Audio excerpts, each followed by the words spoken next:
All right, guys. Well, welcome to the Better Man 365 podcast.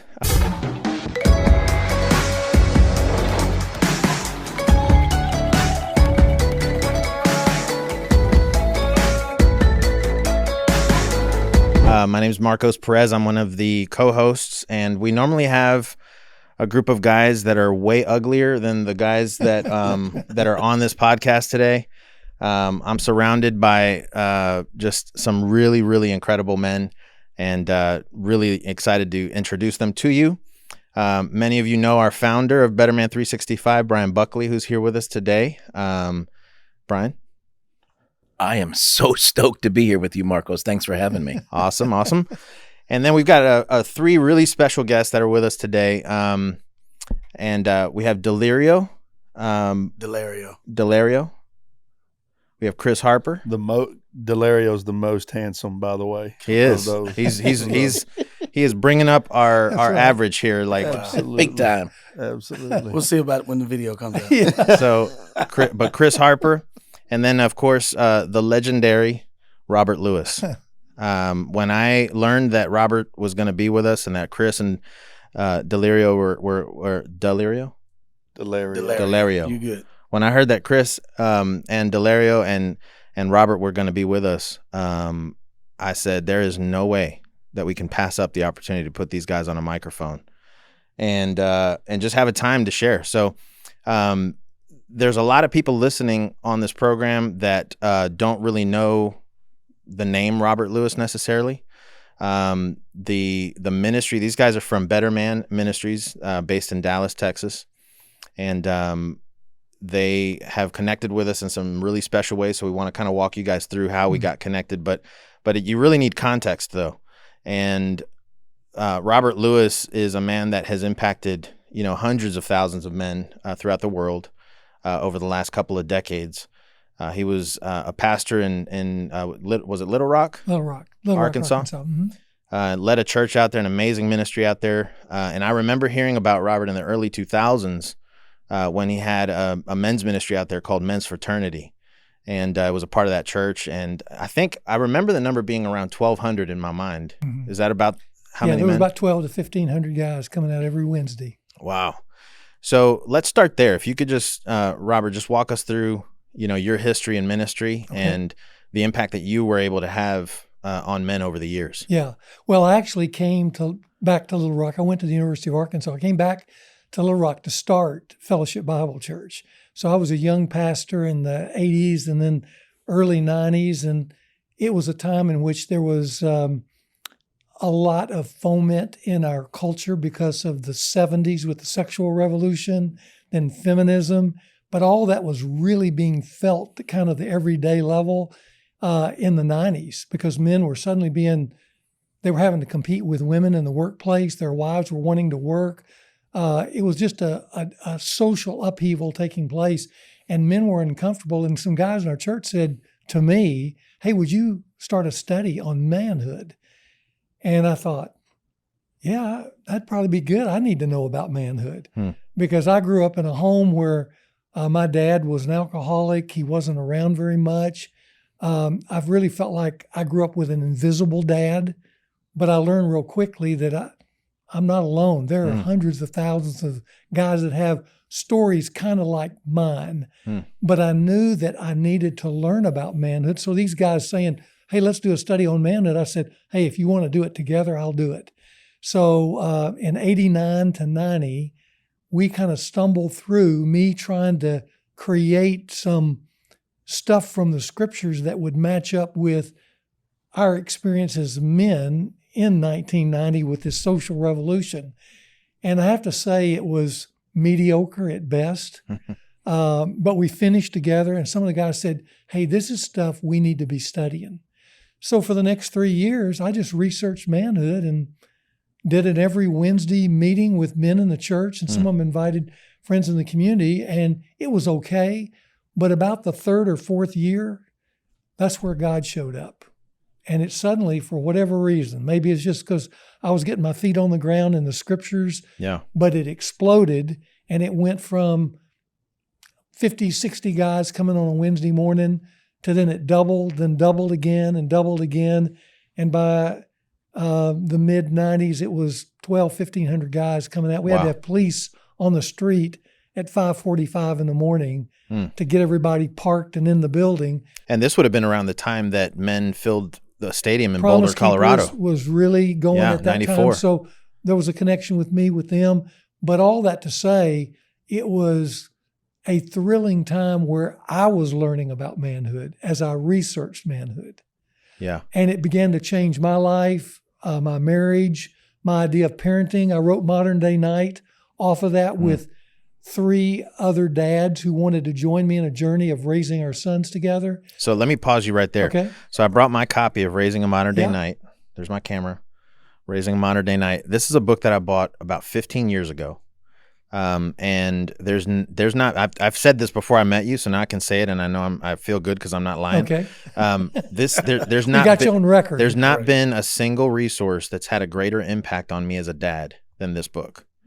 And Well, thank you. and I was so honored when Brian asked me, if I could join a Zoom call a few months ago with one of his mentors, and he mentioned your name, and I'm like, are you kidding me? He's like been he's been my mentor as a dad, And so I've got 3 boys, I've got 2 girls. My 3 boys, 2 of them are in their 20s now. One just got married last March, and I remember just reading. I literally went to the part in this book where you talked about some of the ceremonial things you did at the rehearsal dinner. Right. I'm like, I gotta know what the legend did, because I'm gonna emulate this. And I had to army crawl through my speech because it was so emotional and it's such a special moment. And so I just want to thank you publicly for the impact that you've had on me as a dad, on my family, on my boys. I still ask them today, every once in a while I test them, like, what's a man? Yeah. Define what defines a man. And it's the 4 definitions that Yeah. we learned in this book, Right.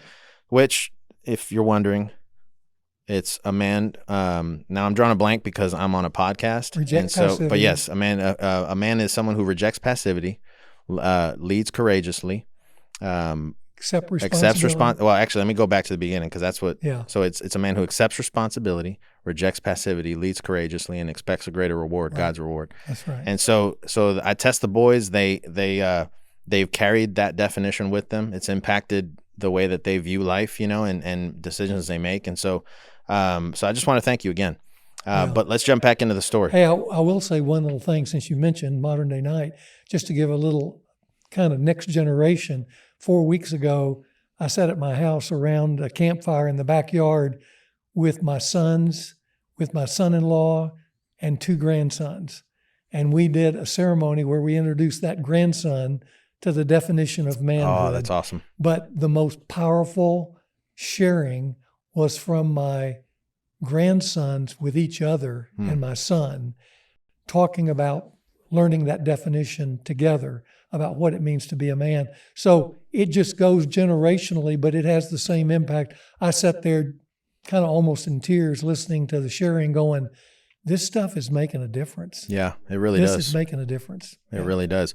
So at what point did the men's ministry become men's fraternity? Well, what happened was we called it men's fraternity from the beginning, because the guys in the initial study were in my fraternity back at the University of Arkansas. Okay. So we just called it men's fraternity. We called the first series Quest for Authentic Manhood, because I told the guys, I don't know what manhood is, so let's just go on a quest together. So that's how it got the title.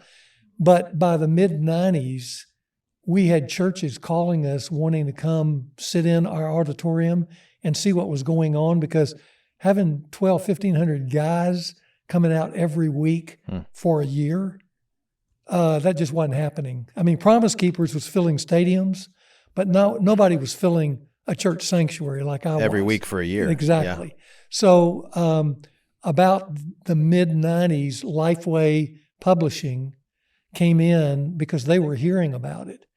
And we had actually set up cameras and filmed the first 2 years of that curriculum.